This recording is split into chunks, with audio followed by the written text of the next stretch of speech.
বৎসর ছিলেন ময়ূরের বেশে।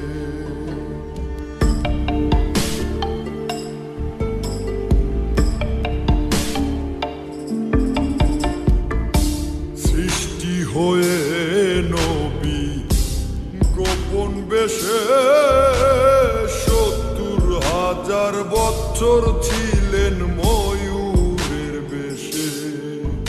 অধীন কাঙ্গাল বলে পাপি তাপি উম্মতের লাগিয়া, আবার অবশেষে আসলেন নবী মানুষের রূপ ধরিয়া, মানুষের রূপ ধরিয়া।